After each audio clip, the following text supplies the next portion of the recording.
Mic आयो।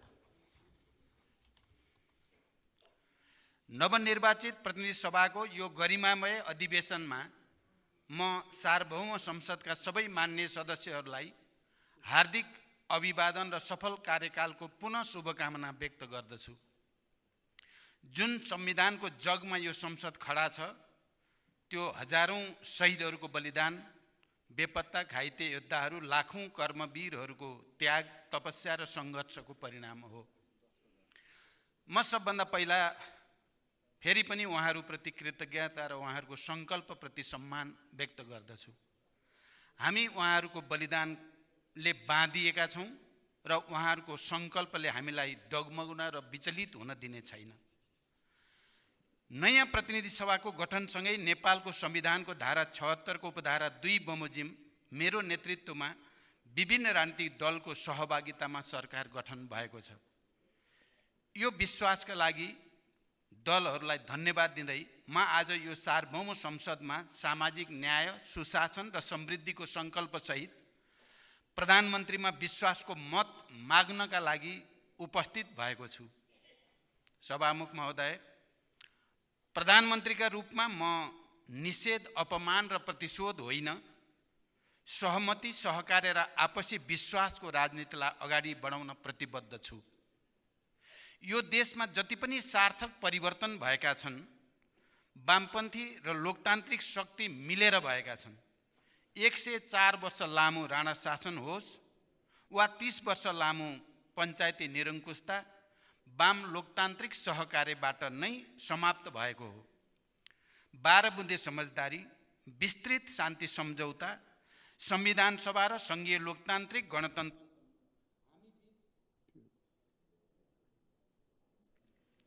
हामी बीच सहकार्यकै परिणाम हुन्। राष्ट्रिय सङ्कटका संवेदनशील क्षणहरूमा पनि हामी राजनीतिक शक्तिहरू एकै ठाउँमा उभिँदै आएका छौँ। हामी मिल्दा देश अगाडि गएको छ, नमिल्दा देश सङ्कटतिर गएको छ। 72 सालको महाभूकम्पका बेला सुशील कोइराला प्रधानमन्त्री हुनुहुन्थ्यो, म प्रतिपक्षी दलको नेता थिएँ। मैले यही रोस्टममा उभिएर भने, देशमा विद्यमान आजको यो सङ्कटको घडीमा अब संसदमा कुनै पक्ष प्रतिपक्ष रहेन। प्रतिपक्षको नेता हुँदाहुँदै पनि म उद्धार र पुनर्निर्माणमा मात्र होइन, संविधान निर्माणमा पनि राष्ट्रिय सहमति जुटाउन अग्रसर भएँ। मलाई गर्व छ, त्यसले राष्ट्रलाई सुखद परिणाम पनि दियो। देश अहिले पनि कुनै न कुनै रूपमा सङ्कटमै छ। साना सङ्कटहरूको समयमै समाधान नखोजे तिनले ठुलो सङ्कट जन्माउँछन्। आर्थिक सूचकाङ्कहरू सकारात्मक छैनन्। प्रधानमन्त्रीका रूपमा मेरो एउटा जिम्मेवारी हुनेछ, तर आजसम्म निरपेक्ष गरिमामा रहेका झन्डै 50 लाख नेपालीलाई त्यहाँबाट निकाल्न पनि हामी राजनीतिक शक्तिहरू बीच सहकार्य हुनै पर्दछ।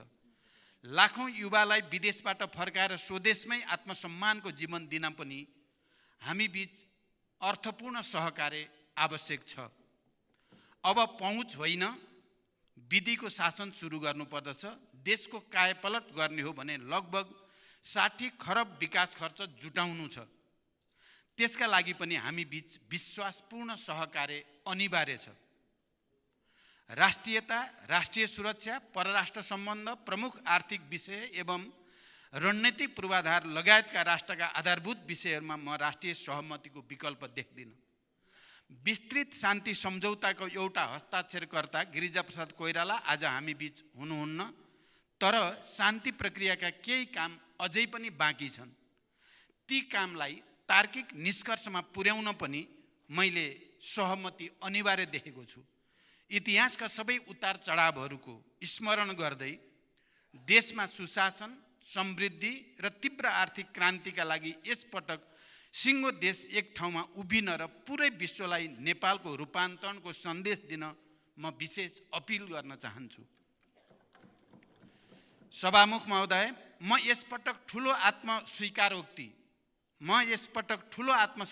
र आत्मसमीक्षा सहित यो रोस्टममा उभिएको छु।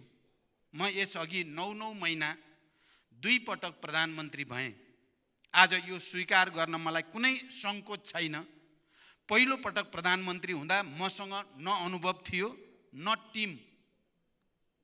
विभाजित मनोदशा र पार्टीभित्रकै सङ्घर्षमा म बढी रुमल्लिएँ। सिक्दा सिक्दै भित्र र बाहिरका घेराबन्दीसँग जुझ्दै एउटा अप्रिय अवस्थामा मैले प्रधानमन्त्रीबाट राजीनामा दिन पर्ने अवस्था आयो। तैपनि मैले त्यसबेला सुरु गरेका मध्य पहाडी लोकमार्ग, उत्तर दक्षिण कोरिडोर, गरिब किसानको ऋण मिनाहा र विद्युतीकरणमा तीव्रता दिने प्रयासले राष्ट्रिय जीवनमा आज पनि प्रभाव पारेकै छ भन्ने मलाई सोच्दा, स्मरण गर्दा मलाई विशेष सन्तोषको अनुभूति हुन्छ। मेरो दोस्रो कार्यकाल वैदेशिक सम्बन्धमा ठुलो उतार चढाव आएको बेला सुरु भयो। मधेस आन्दोलनमै थियो।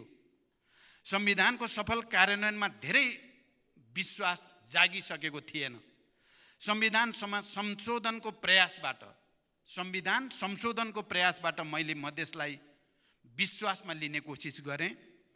स्थानीय निकायको निर्वाचन गरेर संविधान कार्यान्वयनको विश्वासपूर्ण सुरुवात गर्ने अवसर मैले प्राप्त गरेँ।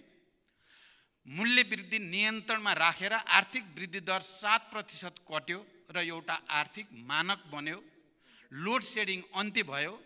त्यसअघि कहिल्यै पालना नहुने राजनैतिक सहमतिको मैले अक्षरश पालन गरेँ र अत्यन्त इमान्दारीका साथ सत्ता हस्तान्तरण गरेँ।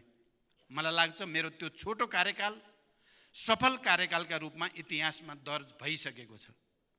आज परिस्थितिवश तेस्रो पटक प्रधानमन्त्रीका रूपमा विश्वासको मतका लागि अनुरोध गर्न म यो सम्मानित संसदको रोस्टममा उभिएको छु। मैले भनि नै हालेँ, म यसपटक फरक संकल्पका साथ संसद सामु उभिएको छु। विश्वासको मत पाएँ भने म प्रधानमन्त्रीको यो कार्यकाल इमान्दार स्वीकारोक्तिका साथ सुरु गर्न चाहन्छु कि हामी राजनीतिक कर्मी कहीँ न कहीँ चुकेका छौँ। इमान्दार स्वीकारोक्तिका साथ सुरु गर्न चाहन्छु कि हामी राजनीतिक कर्मी कहीँ न कहीँ चुकेका छौँ। त्यसो हुन्न थियो भने हाम्रा लाखौँ युवा विदेशी भूमिमा पसिना बगाइरहेका हुने थिएनन्। आफ्नै परिवारसँग आफ्नै देशमा रमाइरहेका हुने थिए। 50 लाखभन्दा बढी नेपाली अहिले पनि बहुआयामिक गरिबीमा हुने थिएनन्। हाम्रा विश्वविद्यालयहरू क्यालेन्डरसम्म बनाउन नसक्ने गरी भद्रगोल हुने थिएनन्। शिक्षा र स्वास्थ्य क्षेत्र राज्यको नियन्त्रणबाट लगभग बाहिर जाने अवस्था आउने थिएन। विकास आयोजनाहरू यस्तो लथालिङ्ग अवस्थामा हुने थिएनन्। खेलाडीहरू अरू सुविधा त परै रहोस्, डाइटसम्म दिन नसक्ने खेलाडीहरूलाई अरू सुविधा त परै जाओस्, डाइटसम्म दिन नसक्ने अवस्था हुने थिएन। जनताको हामीप्रति एक ढङ्गको असन्तोष छ भन्ने तथ्य लुकाएर होइन, जनताको हामीप्रति एक ढङ्गको असन्तोष छ भन्ने तथ्य लुकाएर होइन, त्यसलाई स्वीकार गरेर त्यो अवस्था बदल्ने गरी कार्यकाल सुरु गर्न म यो संसदको विश्वास चाहन्छु। सभामुख महोदय, सरकारलाई समर्थन गरेका दलहरूबीच न्यूनतम साझा कार्यक्रममा एउटा सहमति बनिसकेको छ र त्यो सरकार सञ्चालनको एउटा आधार बन्दैछ। सबै विवरण बुझिलो होला, त्यसैले संक्षेपमा मेरा केही प्राथमिकता संसदमा राख्ने अनुमति चाहन्छु। सबै नागरिकलाई 6 महिनाभित्रै नागरिकताको सुनिश्चितता, 1 वर्षभित्रै राष्ट्रिय परिचय पत्र वितरण अनि सुशासन, प्रभावकारी सेवा प्रवाह र समृद्धिका लागि नीतिगत र संरचनागत सुधार सरकारको अठोट हो। न्यायपालिकाको शुद्धिकरण र सुधार अनि भ्रष्टाचार नियन्त्रण मेरो प्रतिबद्धता छ। नागरिक प्रशासन र सुरक्षा निकायलाई सक्षम, व्यावसायिक र जनताप्रति उत्तरदायी बनाउन विज्ञ सम्मिलित उच्चस्तरीय कार्यदल गठन अनि सेवा प्रवाहको गुणस्तर र प्रभावकारिता बढाउन संसदको पहिलो अधिवेशनबाटै कम्तीमा 1 दर्जन नयाँ ऐन तर्जुमा या विद्यमान ऐनमा समानुकूल परिमार्जनको सङ्कल्प पनि म यहाँ दोहोऱ्याउन चाहन्छु। भ्रष्टाचार विरुद्ध शून्य सहनशीलता, सरल र सहज सार्वजनिक सेवाको प्रत्याभूति, सरकारी सेवामा टाइम कार्ड र अनलाइन प्रणाली पनि सरकारका प्राथमिकता हुनेछन्। यो सम्मानित संसदलाई मैले प्रष्टै भन्नुपर्दछ, हामी आर्थिक अनुकूलतामा छैनौँ। यो वर्ष विश्व अर्थतन्त्रको 1/3 हिस्सा मन्दीको मारमा पर्ने प्रक्षेपण गरिएको छ। अमेरिका, युरोप र चीनकै अर्थव्यवस्थाको गति घटेको छ। मूल्य वृद्धि, युक्रेन युद्ध, कोभिड महामारी र बढ्दो ब्याज दरले विश्व अर्थव्यवस्थामा परेको दबावबाट हामी पनि प्रभावित छँदैछौँ। अर्कोतिर स्वदेशकै आर्थिक सूचकाङ्कहरू पनि उत्साहजनक छैनन्। राजस्व वार्षिक लक्ष्यको करिब 25% मात्र र अनुदान सहितको स्रोत करिब 27% मात्र सङ्कलन भएको छ। चालु खर्च करिब 33% र पुँजीगत खर्च जम्मा 11% मात्र रहेको छ। वैदेशिक अनुदानको वार्षिक लक्ष्य जम्मा 6% पुरा भएको छ। आयकर समेत लक्ष्य बमोजिम उठेको छैन। लक्ष्य अनुसार राजस्व नउठ्दा, पुँजीगत खर्चै नहुँदा र बेरोजु बढिरहँदा वित्तीय प्रशासनको पुरै चक्र समस्यामा छ।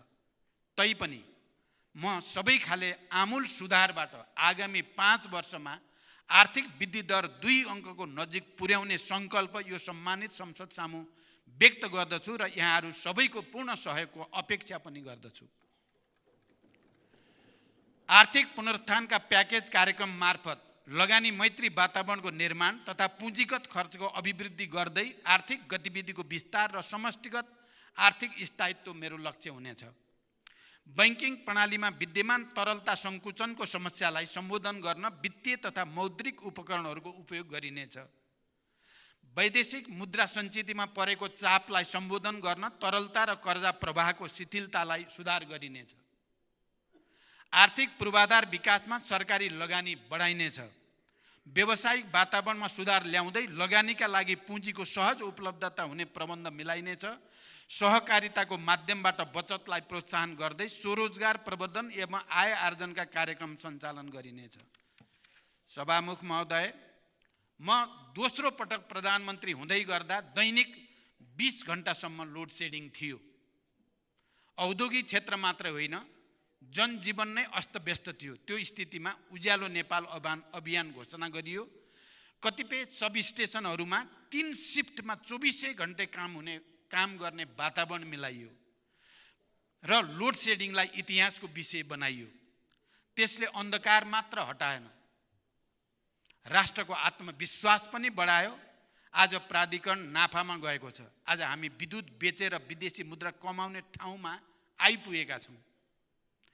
मेरो प्रश्न छ, यही काम सडकमा 3 शिफ्टमा किन हुन सक्दैन? भवन निर्माणमा किन 24 घण्टा काम हुन सक्दैन? म संसदसँग वाचा गर्दछु। प्राधिकरणको त्यो अनुभव अब सबै पूर्वाधार निर्माणमा लागू गरिनेछ। विकास आयोजनाहरू वर्षौंसम्म अधुरो हुने, लागत र समय बढ्ने विकृति अब हामीलाई स्वीकार्य छैन। त्यसका लागि आवश्यक ऐन संशोधन लगायत नीतिगत सुधार दृढताका साथ अघि बढाइनेछ। प्रशासनिक खर्चमा मितव्ययिता, बजेटमा अनुशासन, सार्वजनिक खर्चको उपलब्धि र उत्पादकत्व वृद्धि, राजस्व चुहाटमा कडा नियन्त्रण सरकारका प्राथमिकता हुनेछन्। सहभागिता र परिपालना बढाउन प्रवर्धनात्मक कार्यक्रमका साथसाथै नियमनमा समेत जोड दिइनेछ। सार्वजनिक ऋणको छनौटपूर्ण उपयोग गर्दै दिगोपना कायम गरिनेछ। सार्वजनिक संस्थानको व्यवस्थापन सुधारका साथै व्यवसाय विस्तारमा जोड दिइनेछ। नेपाललाई आकर्षक र प्रतिस्पर्धात्मक लगानी गन्तव्य बनाउने मेरो सङ्कल्प छ। औद्योगिक, वित्तीय र मौद्रिक नीतिको सामञ्जस्यपूर्ण कार्यान्वयनबाट अर्थतन्त्रलाई गतिशील तुल्याइनेछ। वित्तीय, मौद्रिक, पुँजी बजार, सहकारी, बीमा र निजी कम्पनीका निकायहरूबीच आवश्यक समन्वय गरी निजी क्षेत्रको लगानी प्रवर्धन गर्न नीतिगत, संस्थागत तथा प्रक्रियागत सुधार यो सरकारको प्राथमिकतामा रहनेछ। सभामुख महोदय, राजस्व प्रशासन करदाता मैत्री हुनेछ। कर छली, आयातमा न्यून विकेन्द्रीकरण, चोरी पैठारी, तस्करी तथा हुन्डी कारोबार जस्ता गतिविधिको अन्त्य गर्दै कर प्रणालीलाई थप प्रगतिशील तथा व्यवसायी मैत्री बनाइनेछ। आर्थिक स्थायित्व कायम गर्न औद्योगिक नीति, सरकारी वित्त नीति, राजस्व नीति, मौद्रिक नीतिबीच तादात्म्य अनि सरकार, निजी क्षेत्र, सहकारी र सामुदायिक क्षेत्रको सहभागितामा द्रुत विकासको वातावरण निर्माण यो सरकारको सङ्कल्पमा छ। कानुनी, प्रक्रियागत, प्रणालीगत तथा संरचनागत सुधारबाट वैदेशिक लगानी आकर्षित गरिनेछ। विनिमय दर जोखिम व्यवस्थापन गर्न भरपर्दो हेजिङ सेवाको सुरुवात गर्ने नीति बनिसकेको छ र देशको सार्वभौम साख मूल्याङ्कन सोभरेन क्रेडिट रेटिङ यथाशीघ्र अगाडि बढाइनेछ। वैदेशिक व्यापारमा आएको शिथिलतालाई सम्बोधन गर्न निर्यात वृद्धिमा जोड दिइनेछ। राष्ट्रिय पुँजीको विकास र आर्थिक आत्मनिर्भरताका लागि स्वदेशी उत्पादनमा जोड दिनु सरकारको प्राथमिकता हुनेछ। स्वदेशी कच्चा पदार्थमा आधारित र आयात प्रतिस्थापन गर्ने प्रकृतिका उपभोग्य वस्तुहरूको उत्पादनमा जोड दिइनेछ र रोजगारी सृजना हुने क्षेत्रमा राज्यको लगानी बढाइनेछ। कृषि, प्राकृतिक स्रोत, ज्ञान र उच्च प्रविधिमा आधारित उद्योगको विकासबाट औद्योगिक उत्पादन बढाई निकासी वृद्धि गरिनेछ। पुँजीको अभावमा उद्यमशीलता निरुत्साहित हुन दिइने छैन। व्यावसायिक र लगानी मैत्री वातावरण निर्माणका लागि नीतिगत र संरचनागत सुधार अनि गैर आवासीय नेपालीहरूले नेपालमा सहज तरिकाले लगानी गर्ने वातावरण निर्माण सरकारको प्राथमिकता हुनेछ। उद्योग व्यवसाय दर्ताका लागि सुरुकै बिन्दुबाट सबै प्रकारका स्वीकृतिहरूको उपलब्धता सुनिश्चित गर्न टाइम कार्ड अनि स्वरोजगारी, स्टार्टअप र विभिन्न व्यवसायले सृजना गर्ने रोजगारी मापनका लागि जब मिटरको व्यवस्था गरिनेछ। सभामुख महोदय, हरेक वर्ष एउटै समाचार बन्छ मलको अभाव। म आज यो संसदमा दृढताका साथ प्रतिबद्धता जनाउन चाहन्छु। अबदेखि आपूर्तिको चक्र अनुसार चाहिएको समय प्राप्त हुने गरी मल खरिद गरिनेछ र सँगसँगै मल कारखाना स्थापनाको पनि तयारी अगाडि बढाइनेछ। सार्वजनिक शिक्षामा आमूल सुधार सरकारको सङ्कल्प हुनेछ। विश्वविद्यालयहरू अब क्यालेन्डर अनुसार सञ्चालन हुनेछन्। अहिलेको भद्रगोल सहन गरिने छैन। सबै पालिकामा आधारभूत अस्पताल र प्रदेशहरूमा विशिष्टीकृत अस्पताल र मेडिकल कलेजहरू बनाइनेछ। गुणस्तरीय स्यानिटरी प्याडका लागि आर्थिक प्रत्याभूति, गुणस्तरीय प्रसुति सेवाको सुनिश्चितता, चिकित्सकहरूको सङ्ख्यामा वृद्धि, चिकित्सक र नर्सलाई सरकारी सेवामा आकर्षित गर्न सेवा सुविधामा पुनरावलोकनका लागि सरकार प्रतिबद्ध छ। स्वास्थ्यकर्मी लगायत विशिष्टीकृत सेवाका श्रमिकहरूका सरोकारलाई सम्बोधन गर्न श्रम ऐनमा आवश्यक संशोधन गरिनेछ। सबै क्षेत्रको स्वास्थ्य सेवाको गुणस्तर सुनिश्चितताका लागि अधिकार सम्पन्न प्राधिकरण बनाइनेछ। खाद्य, आवास र स्वच्छ खानेपानीलाई जनताको मौलिक हकको रूपमा स्थापित गरिनेछ। आगामी 3 वर्षमा सतह तथा भूमिगत सिँचाइबाट तराई मधेसको थप 3 लाख हेक्टर जमिनमा सिँचाइ पुर्याइनेछ। सिँचाइको बिजुली महसुलमा थप छुट दिइनेछ। विद्युत उत्पादन विस्तार र निर्यात मार्फत आर्थिक वृद्धि दर बढाइनेछ र इन्धनमाथिको परनिर्भरता घटाइनेछ। ग्राहस्थ उपभोगका निम्ति वर्षायाममा मासिक 50 युनिट र हिउँदयाममा मासिक 30 युनिट विद्युत निःशुल्क उपलब्ध गराइनेछ। 5 वर्षमा विद्युत उत्पादन क्षमता 6500 मेगावाट र प्रति व्यक्ति विद्युत खपत 700 किलोवाट घण्टा पुर्याउने लक्ष्य सरकारले लिनेछ। विद्युत महसुलको समायोजन गर्दै 1 वर्षभित्रै 100% नागरिकका बिजुली पुर्याइनेछ। ज्येष्ठ नागरिक, दलित, एकल महिला, अपाङ्गता भएका व्यक्ति, लोपोन्मुख जाति तथा लक्षित वर्ग र क्षेत्रका बालबालिका गरी 5 वर्षमा 60 लाखले सामाजिक सुरक्षा भत्ता पाउने व्यवस्था मिलाइनेछ। आर्थिक वृद्धिका आधारमा सबै प्रकारका भत्ता वृद्धि बढाइनेछ र 5 वर्षको अवधिमा न्यूनतम ज्याला मासिक रु 25,000 पुर्याइनेछ। वैदेशिक रोजगारीलाई सुरक्षित र मर्यादित बनाइनेछ।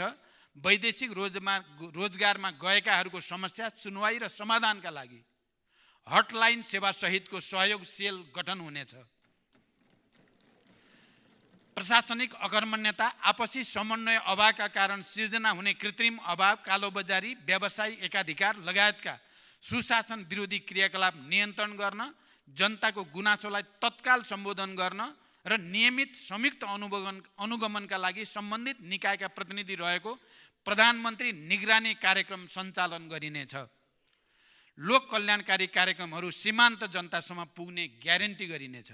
सभामुख महोदय, स्वेच्छा वा रहरले कोही गरिब र भूमिहीन हुँदैनन्।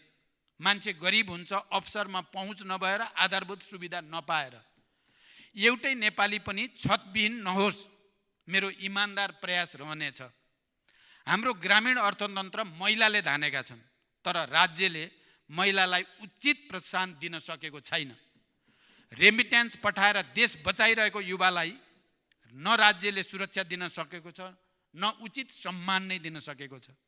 म यो अवस्था बदल्न प्रतिबद्ध छु। भूमिको वैज्ञानिक व्यवस्थापन र आवास सम्बन्धी मौलिक हक कार्यान्वयनको सुनिश्चितता मेरो उद्देश्य हुनेछ। हरेक जिल्ला सदरमुकामलाई रणनीतिक सडक सञ्जालमा जोडिनेछ र हरेक पालिकालाई पक्की सडकबाट केन्द्रमा जोडिनेछ। निर्माणाधीन राष्ट्रिय राजमार्ग र रणनीतिक सडकहरू 5 वर्षभित्रै सम्पन्न गरिनेछन्। यातायात व्यवस्थापन प्राधिकरण गठन हुनेछ। सडक दुर्घटनाका कारण र समाधान खोज्न उच्च स्तरीय कार्यदल बनाइनेछ। सडक यातायात, रेल, जलमार्ग र हवाई सबै योजनालाई समेट्ने गरी एकीकृत राष्ट्रिय यातायात गुरु योजना तयार गरिनेछ। डाटा सर्भरमा आत्मनिर्भरता र साइबर सुरक्षाको सुनिश्चितता सहित 5G प्रविधि प्रयोगमा ल्याइनेछ। विद्यालय, अस्पताल, सरकारी कार्यालय, वित्तीय संस्था, शपिङ कम्प्लेक्स लगायत सार्वजनिक सेवा प्रवाह हुने सार्वजनिक स्थलहरूमा इन्टरनेट सुविधा निःशुल्क गरिनेछ। आधुनिक खेल पूर्वाधारमा जोड दिँदै खेलाडीहरूको वृत्ति विकासका कार्यक्रम ल्याइनेछ। पर्यटन पुनरुत्थानका लागि विशेष प्याकेज घोषणा गरिनेछ। जलवायु परिवर्तनको मुद्दालाई अन्तर्राष्ट्रियकरण गरिनेछ। महिला सहभागिता, सशक्तिकरण र समावेशिता सरकारको प्रमुख लक्ष्य हुनेछ। शान्ति प्रक्रिया र सङ्क्रमणकालीन न्याय सम्बन्धी बाँकी काम अविलम्ब सम्पन्न गरिनेछ। शहीद र बेपत्ता परिवारलाई उचित सम्मान र परिपूर्णको व्यवस्था हुनेछ। द्वन्द्वकालका घाइतेहरूलाई उपचार, रोजगारी, स्वरोजगारका अवसरसँग जोडिनेछ।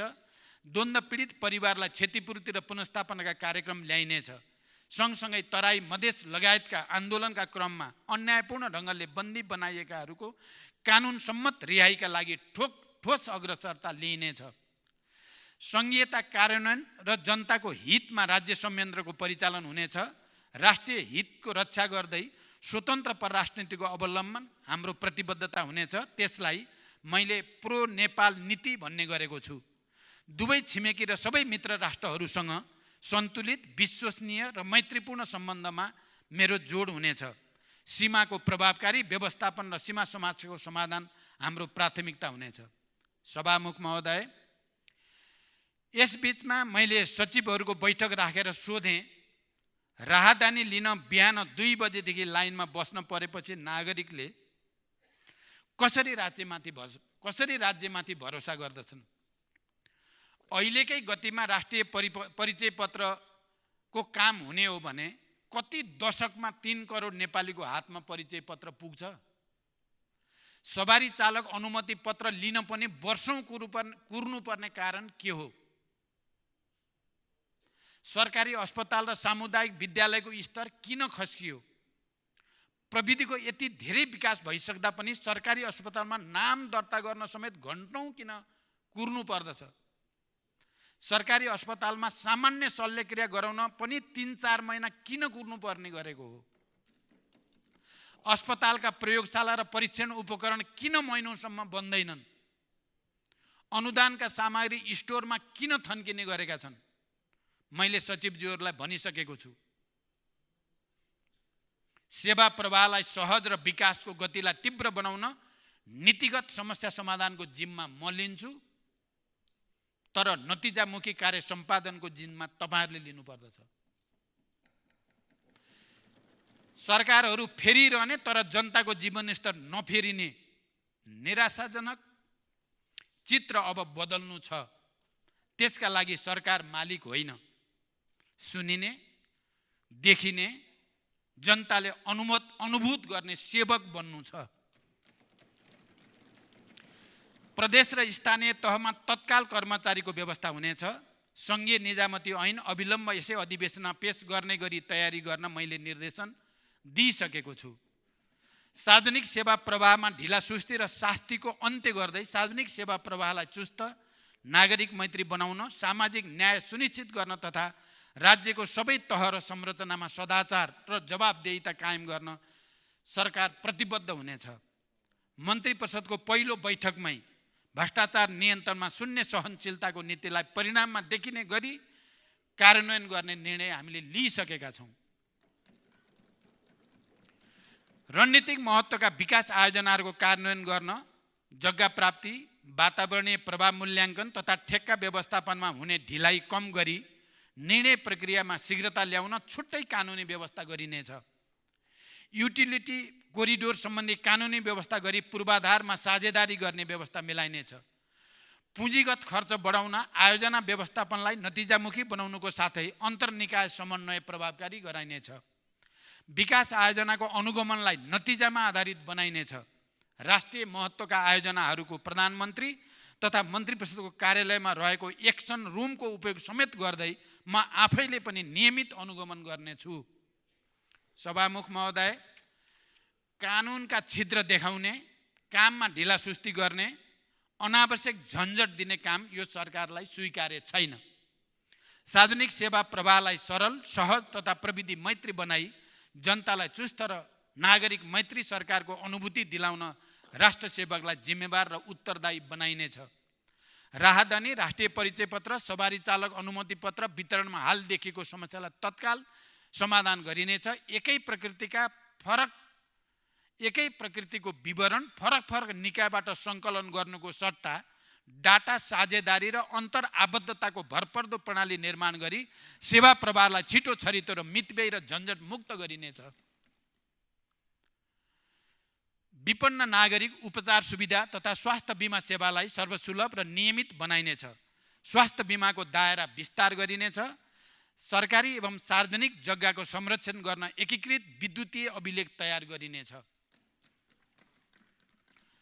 मुलुकको विकासमा योगदान गर्न सक्ने उमेरका नागरिक विदेश हुनुपर्ने तर वृद्ध अवस्थाको सामाजिक सुरक्षाको व्यवस्था राज्यले गर्नुपर्ने जटिल अवस्था आज देशमा विद्यमान छ।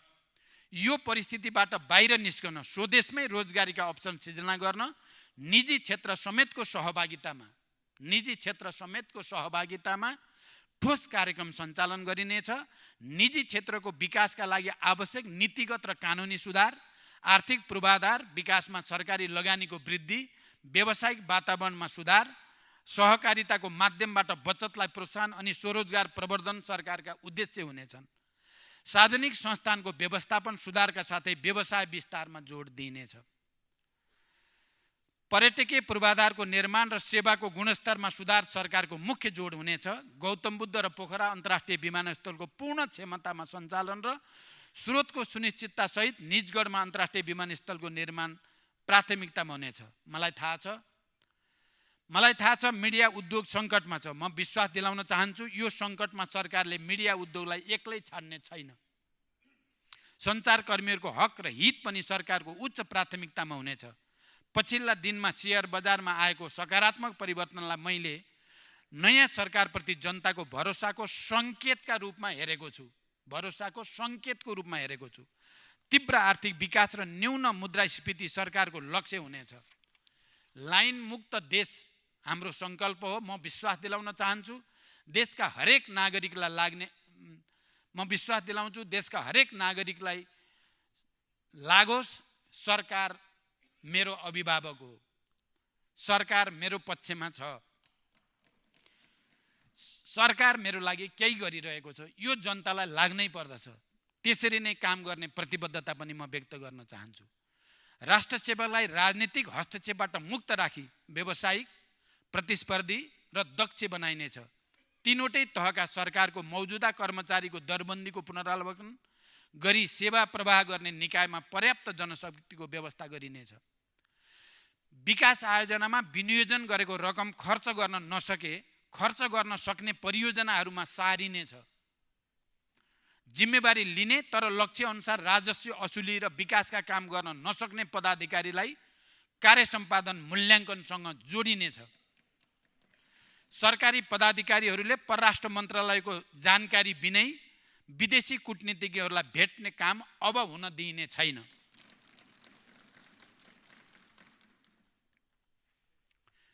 भ्रष्टाचार नियन्त्रण र निवारण सरकारको प्राथमिकता हुनेछ। मालपोत, लाइसेन्स, राहदानी जस्ता निकायहरूमा क्षतिपूर्ति सहितको नागरिक बडापत्र राखिनेछ। बुस्टर डोजको खोपको लागि भ्याक्सिनको तत्काल प्रबन्ध गर्न लागिसकिएको छ। शीतलहर र हिमपातबाट जनता जोगाउन आवश्यक प्रबन्ध गर्न सम्बन्धित तहमा निर्देशन गइ नै सकेको छ। सभामुख महोदय, हिजो देश एउटा ठुलो विद्रोहबाट गुज्र्यो। सामाजिक न्यायको आकांक्षा, विभेद शोषण र उत्पीडन विरुद्धको आक्रोश अनि सुखी र स्वतन्त्र जीवनको चाहना नै त्यो विद्रोहको कारक र कारण थियो।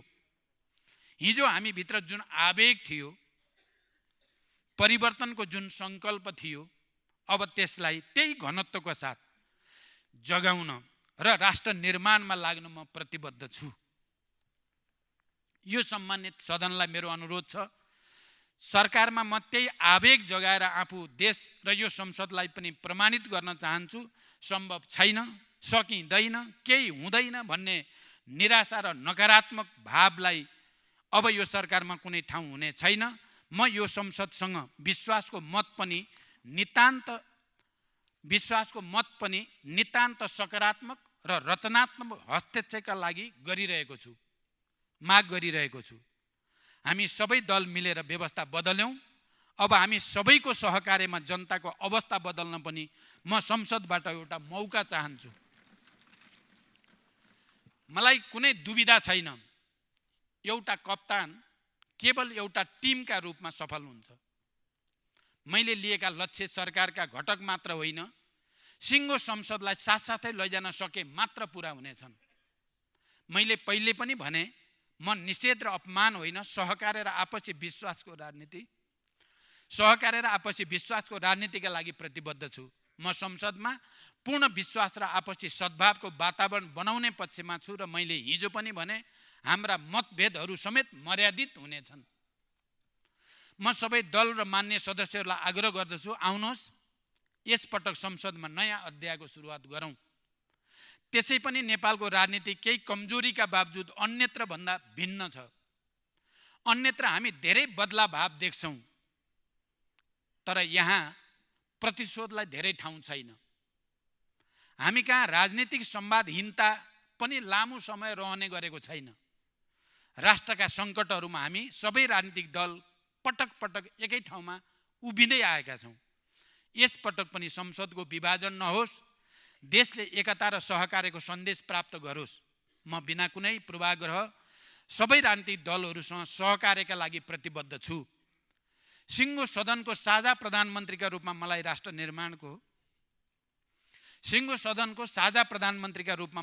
निर्माणको नेतृत्व गर्ने एउटा मौका मिलोस् भन्ने मेरो चाहना छ। हामी सबैले आफ्नो ठाउँबाट जनतासँग विकासको प्रतिबद्धता गरेका छौँ। आज त्यही प्रतिबद्धताका लागि हामी सबै एक ठाउँमा उभिन नसक्ने भन्ने केही छैन।